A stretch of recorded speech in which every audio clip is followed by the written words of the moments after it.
اچھا اب ذرا یہ بتا دیں کہ وہ ہم دیکھ رہے تھے کہ مخدوم فیصل صالح حیات صاحب جو ہیں وہ شامل ہوئے نون لیگ میں، اب ان ایکٹیو تھے، یعنی کہ شخصیت تو سیاسی بڑی ہیں، آپ کو پتا ہے مشرف دور سے لے لیں یا اس سے علاوہ بھی ان کی بڑی ایک سیاسی طور پہ ایکٹیو ہوا کرتے تھے، لیکن درمیان میں کہیں خاموش رہے، اب دوبارہ سے وہ شمولیت اختیار کر رہے ہیں، تو ریلیونس کتنی ہے ان کی پاکستان کی پالیٹکس میں، پنجاب کی پالیٹکس میں؟ دیکھیں ان کی ریلیونس اپنے ڈسٹرکٹ کی حد تک ہے، یعنی صوبے کے اوپر اگر آپ کہیں گے تو وہ ریلیونٹ ہوں گے تو مجھے ڈاؤٹ ہے، کیونکہ پنجاب میں جو ضلع جھنگ ہے، ضلع جھنگ کی حد تک مسلم لیگ نواز، کیونکہ 2017-18 کی میں جو ہے وہ پوری کی پوری مسلم لیگ نواز چھوڑ گئی تھی. آپ کو پتا ہے کہ پولیٹیکل انجینئرنگ چل رہی تھی، اور پھر تمام کے تمام لوگ، تو ان کے پاس کوئی امیدوار ہی نہیں تھا جھنگ کے اندر 2018 کے انتخابات کے اندر.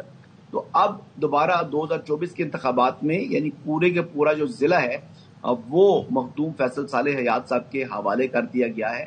اب یہ سوچ جو ہے یہ تو مسلم لیگ نواز کو ہی سوچنا چاہیے کہ کیوں پورا کا پورا ضلع ان کے اوپر جو ہے وہ آج شامل ہو رہے ہیں، اور تمام ضلع میں جتنے بھی صوبائی اسمبلی یا قومی اسمبلی کے امیدواروں کے انتخاب یا ٹکٹ کا فیصلہ وہ کریں گے.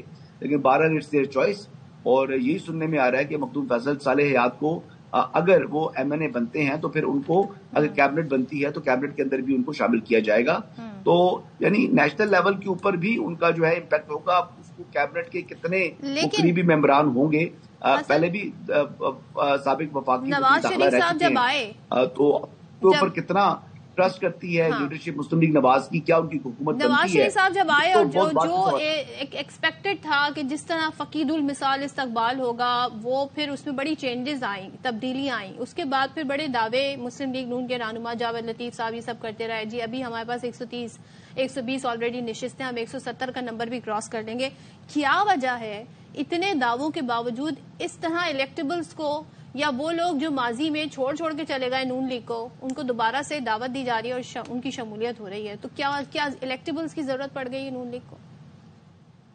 صدر پنجاب کی سیاست میں ہے ہی الیکٹیبلز کی، یعنی الیکٹیبل کا اپنا ایک ووٹ بینک ہوتا ہے، پھر پارٹی کا ووٹ بینک ملتا ہے اور پھر وہ بندہ جیتتا ہے. ہر حلقے میں 2 یا 2 سے زائد الیکٹیبلز ہوتے ہیں.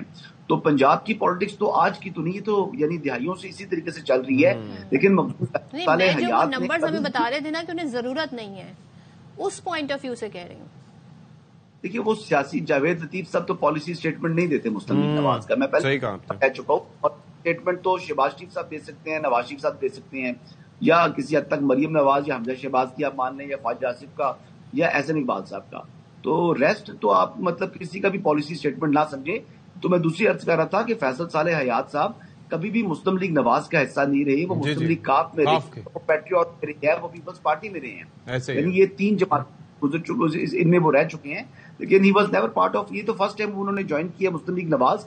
اب مسلم لیگ نواز میں ان کا سفر کتنا لمبا ہے، اگر پچھلا ان کا ٹریک ریکارڈ دیکھیں تو زیادہ ٹائم تو انہوں نے محترمہ بے نظیر بھٹو صاحبہ کے ساتھ گزارا. لیکن اس کے بعد آخر میں تو وہ محترمہ بے نظیر بھٹو صاحبہ کو بھی چھوڑ کر پیٹریوٹ بنا لی.